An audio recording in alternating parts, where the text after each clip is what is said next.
Welcome to Drawliper channel, and in today's video I'm going to show you how to protect battery in your Samsung Galaxy A05 phone. Now the first thing you have to do is go to your settings app. From here scroll down and then go to battery. Now here you can see protect battery option.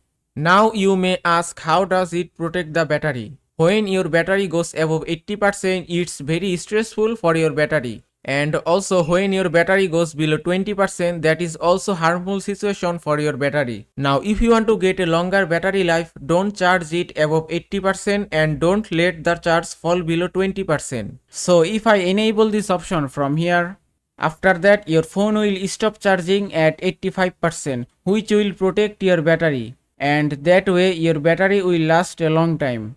You can also enable power saving mode from here. And that is how you can protect battery in your Samsung Galaxy A05 phone. I hope this video was helpful. If it was, please give it a thumbs up and don't forget to subscribe.